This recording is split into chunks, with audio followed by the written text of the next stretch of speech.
10 beloved Mietersdech, actors who tragically passed away. What if I told you that the beloved Loretta Swit, the unforgettable Hot Lips Houlihan, one of only 2 actors to appear in both the very first episode and the very last, left us only recently, in 2025, at the age of 87, from 1972 to 1983, MASH. Brought us into the 4077th, a wartime camp where laughter and heartbreak lived side by side, creating one of the most powerful series in television history. But behind that unforgettable humor lies a story of heartfelt goodbyes, commanders, surgeons, nurses, and a gentle chaplain, now gone. So who have we lost, and how are they remembered? Before we begin, subscribe to Hidden Celebrity Stories and share your favorite 4077th memory. Stay with us, because these stories will touch your heart. Loretta Swit. Loretta Swit lent strength, elegance, and emotional depth to Major Margaret Hot Lips Houlihan, the disciplined head nurse whose arc became one of the most striking character transformations television has ever produced. Born Loretta Jane Swit on November 4, 1937, in Passaic, New Jersey, she was 34 when the series premiered in 1972. Swit arrived as a stern, sharp-tongued officer, yet over the years she poured genuine humanity into Margaret, exposing the loneliness, pride, compassion, and hushed vulnerability beneath the military armor. Her expressive eyes, exact comic timing, and commanding bearing let the character be at once intimidating and profoundly sympathetic, lifting her far past the nickname audiences first knew. Across the show's 11 seasons, she ranked among its longest-serving performers, alongside Alan Alda, stood as one of only 2 actors to appear in both the pilot and the finale, and collected 2 Primetime Emmy Awards. Before this defining part, Swit trained at the American Academy of Dramatic Arts and built her craft through stage work and guest turns on series such as Gunsmoke, Hawaii Five-0, and Mission. Impossible. Away from the camera, she was devoted to animal rights, painting, and charitable causes, founding an organization dedicated to protecting animals. Loretta Swit passed away on May 30, 2025, at her home in New York City from natural causes at the age of 87. Her legacy endures in resilience, grace, and a groundbreaking portrayal of a woman who grew from a comic stereotype into one of the most memorable figures in classic television. A performance that quietly rewrote what a woman in uniform could be on screen. Harry Morgan. Harry Morgan brought warmth, discipline, and dry humor to Colonel Sherman T. Potter, the seasoned commanding officer who swept in with a firm voice, a steady hand, and a deeply human heart. Born Harry Bratsburg on April 10, 1915, in Detroit, Michigan, he was 60 when he joined the series in 1975. Morgan handed Potter an uncommon balance of authority and tenderness. He could dress down his surgeons with crisp military certainty, then, a breath later, reveal the patience, sorrow, and compassion of a man who had witnessed far too much war. His arid wit, gentle expressions, and innate dignity made the character feel less a rigid commander than a protective father to the whole 4077th, handing the camp a reassuring anchor, exactly when the story needed one. Long before this role, Morgan had assembled a respected film and television career, appearing in classics such as High Noon and Inherit the Wind, and winning wide recognition through December Bride, Pete and Gladys, and Dragnet. Curiously, he had already turned up in the same television universe as the eccentric General Bartford Hamilton Steele before returning, years later, as Potter, the role that would crown his career. Harry Morgan passed away on December 7, 2011, in Los Angeles, California, from pneumonia, at the age of 96, after an extraordinarily long life in entertainment. His legacy endures in wisdom, warmth, and the unforgettable presence of a commander who carried both order and heart into one of television's most beloved ensembles. A veteran performer who made decades of work look effortless. David Ogden Stiers. David Ogden Stiers brought refinement, intelligence, and quiet emotional complexity to Major Charles Emerson Winchester III, the gifted Boston surgeon whose polished manners and cutting tongue set him apart from the rest of the 407 Seventh. Born on October 31, 1942, in Peoria, Illinois, he was 34 when he joined the series in 1977. Stiers handed Winchester far more than arrogance. Beneath the character's pride, his devotion to classical music, and his patrician confidence, lay a man capable of loneliness, compassion, and deep moral feeling. His precise voice, stately posture, and parched comic timing made every exchange land, whether he was sparring with Hawkeye and BJ, or quietly extending unexpected kindness to a wounded soldier. Before this role brought him fame, Stiers trained at the prestigious Juilliard School and built a sturdy foundation in theater, later becoming a respected presence across television, film, and voice work. He drew 2 Primetime Emmy nominations for the part, proof of how firmly Winchester connected with audiences, despite arriving later in the show's run. Beyond live action, he reached whole new generations through voice roles in Disney classics such as Beauty and the Beast, Pocahontas, and The Hunchback of Notre Dame, and he devoted much of his life to conducting orchestras as well. David Ogden Stiers passed away on March 3, 2018, in Newport, Oregon, after a battle with bladder cancer, at the age of 75. His legacy endures in elegance, discipline, and a character who carried wit, dignity, and surprising warmth into classic television. A classically trained artist who made snobbery itself feel strangely lovable. William Christopher. William Christopher brought gentleness, sincerity, and quiet spiritual strength to Father Francis Mulcahy, the kind-hearted chaplain who offered comfort, faith, and humanity amid the chaos of war. Born on October 20, 1932, in Evanston, Illinois, he was 39 when the series premiered in 1972. Christopher granted Father Mulcahy a soft yet unforgettable presence. He was never the loudest voice in the room, and yet his compassion routinely carried enormous emotional weight. Through his calm voice, modest humor, and reflective expressions, he made the character a steady moral center, a man who listened far more than he judged and cared deeply for both the wounded and the weary. His work quietly argued that courage need not come from command or comedy. Sometimes it arrived through patience, kindness, and the stubborn refusal to abandon hope. Before wider recognition, Christopher built his career through stage work and television appearances, including turns on Gomer Pyle, USMC, Hogan's Heroes, That Girl, and The Andy Griffith Show. After the series ended, he reprised the role in Aftermath and later became a devoted advocate for autism awareness, drawing directly on his own family's experience to help others.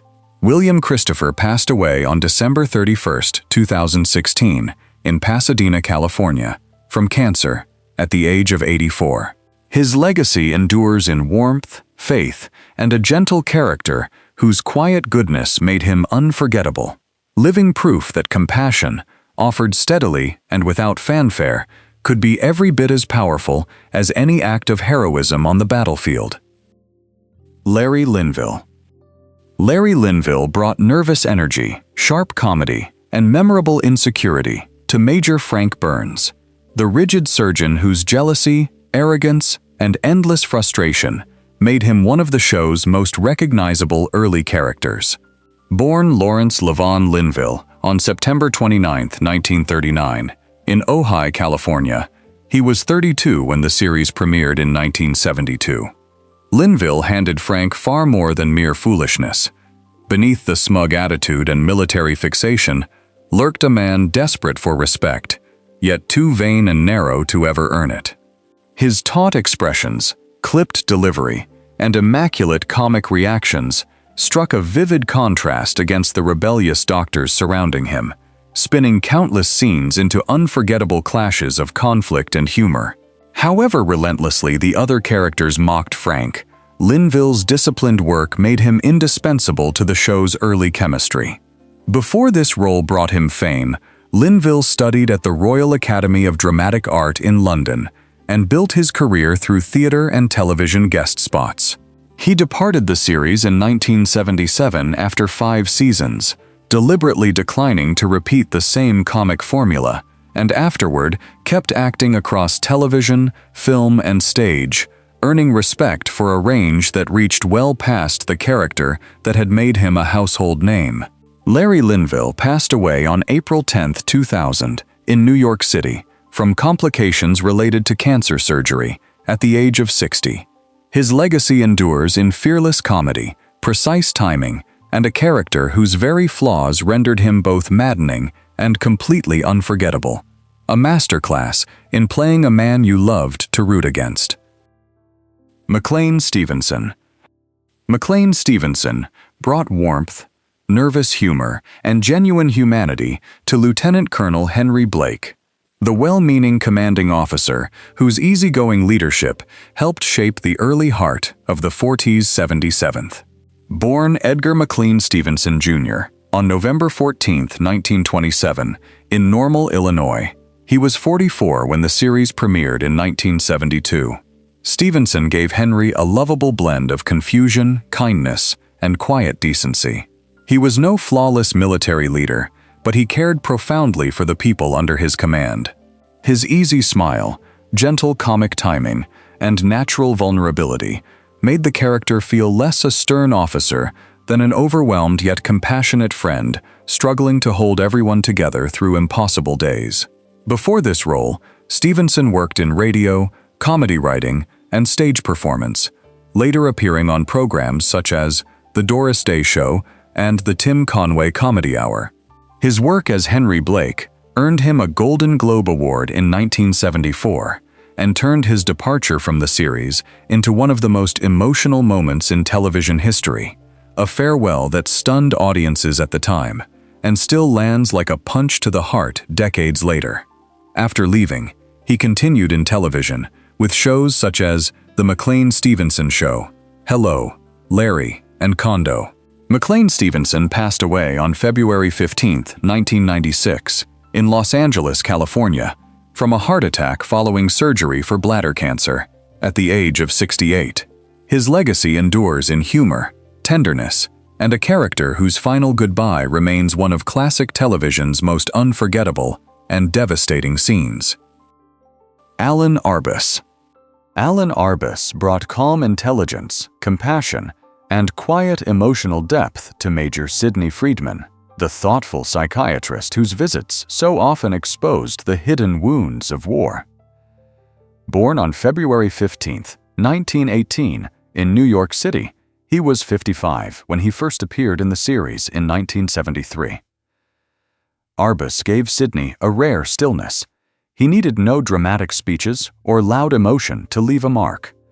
Through his gentle voice, watchful eyes, and measured delivery, he made the character feel like a man who genuinely listened, grasped pain, and carried the hard-won wisdom of someone who had glimpsed the most fragile corners of human nature. His episodes routinely layered a deeper emotional register into the story, insisting that survival meant guarding not only the body, but the mind and spirit against the crushing weight of war. Before he was widely known as an actor, Arbus led an entirely different creative life as an accomplished fashion photographer, shooting for major magazines and building a respected name behind the lens. He later turned to acting and appeared in numerous films and television projects, yet Sidney Friedman endured as his most beloved role, the one audiences bound most closely to him. Alan Arbus passed away on April 19, 2013, in Los Angeles, California, from complications of congestive heart failure at the age of 95, after a long and remarkable life. His legacy endures in quiet wisdom, humanity, and a character whose gentle presence made some of the show's most emotional moments truly unforgettable. A healer of the mind in a place built to mend the body. Edward Winter. Edward Winter brought intensity, sharp humor, and unforgettable eccentricity to Colonel Samuel Flagg, the overzealous intelligence officer whose paranoia and wild-eyed gravity made him one of the most memorable recurring characters at the 47th. Born on June 3, 1937, in Ventura, California, he was 36 when he first appeared in the series in 1973. Winter played Flagg with fearless comic energy. Every rigid movement, suspicious glare, and theatrical outburst made the character feel simultaneously absurd and oddly dangerous. He transformed a guest role into something instantly recognizable, wielding his commanding voice and inflated authority to conjure a man convinced that every situation was a top-secret mission. The performance clicked precisely because he never played Flagg as merely silly. He invested him with total conviction, which only sharpened the comedy. Before this role, Winter trained as a performer and built a career-spanning stage, film, and television, appearing in productions such as The Parallax View, Soap, Project UFO, and later Herman's Head. Though he surfaced only occasionally on the series, his scenes reliably detonated a sudden burst of chaos, satire, and gloriously absurd military logic that fans still recall with delight. Edward Winter passed away on March 8, 2001 in Woodland Hills, California, from complications of Parkinson's disease at the age of 63. His legacy endures in bold comedy, disciplined timing, and a character whose strange, unblinking intensity made every single appearance unforgettable. A paranoid spy who stole every scene he crept into. Kelia Nakahara. Kelly Nakahara brought warmth, sincerity, and quiet charm to Nurse Kelly, a dependable member of the 47th medical staff whose presence helped make the camp feel more human and believable. Born Kelly Nakahara on January 16, 1948, in Oahu, Hawaii, she was about 25 when she began appearing in the series in 1973. Though her role was frequently a supporting one, Nakahara imbued the character with a gentle strength audiences held on to. Her calm expressions, natural humor, and kind presence lent heart to scenes that might otherwise have orbited only the doctors and officers. She made Nurse Kelly feel like a real person laboring through exhaustion, pressure, and uncertainty with quiet dignity.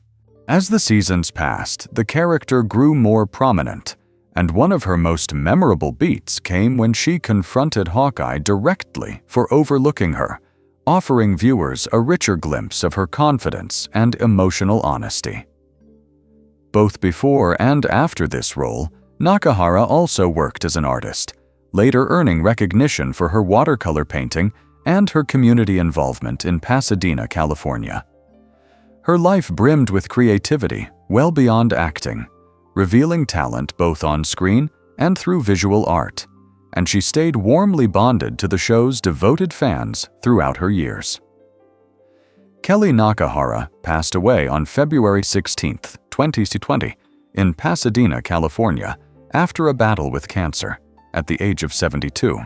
Her legacy endures in kindness, authenticity, and a quietly memorable performance that lent dignity and warmth to one of television's most beloved ensembles. A reminder that the heart of the 47th lived in its nurses as much as its surgeons. Patrick Adiarte. Patrick Adiarte brought sincerity, warmth, and youthful gentleness to Hojan, the Korean houseboy whose quiet loyalty made him a memorable part of the early 4077th story. Born Patrick Robert Adiarte on August 2, 1942, in Manila, Philippines, he was 30 when the series premiered in 1972.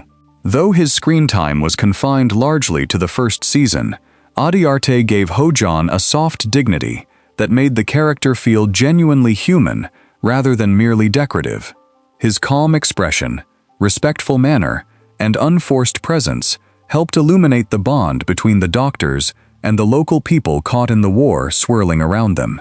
In the pilot episode, Ho-Jon anchored one of the camp's most heartfelt storylines as Hawkeye and Trapper scrambled to raise money to send him to college in the United States. Long before this television role, Adiarte had already assembled an impressive career as a young performer, appearing in Rodgers and Hammerstein's The King and I, and later in Flower Drum Song, where his gifts as an actor and dancer shone brightly. He also turned up in The Brady Bunch, Bonanza, Hawaii Five-0, and Kojak, all while working as a dancer, and later, teaching tap dance to a new generation of students. Patrick Adiarte passed away on April 15, 2025, in the Los Angeles area, from pneumonia, at the age of 82. His legacy endures in grace, talent, and the quiet emotional mark he left through a small but meaningful role in one of television's most treasured series, a gentle presence who helped give the war a human face from the very first episode. A show that dared to find laughter in the middle of war and broke our hearts just as often as it made us smile. And today, we remember the beloved faces we've lost, from the groundbreaking Loretta Swit to the lovable McLean Stevenson, whose farewell still stuns us. But their story leaves us with a question worth asking: was MASH at its best in the wild, comedic early years, or in the more serious, emotional later seasons? And here's the debate that still divides fans. Was Henry Blake's shocking goodbye the boldest moment in television history, or a step too far? Share your thoughts respectfully in the comments below. If you love honoring the stars who shaped our screens, subscribe to Hidden Celebrity Stories.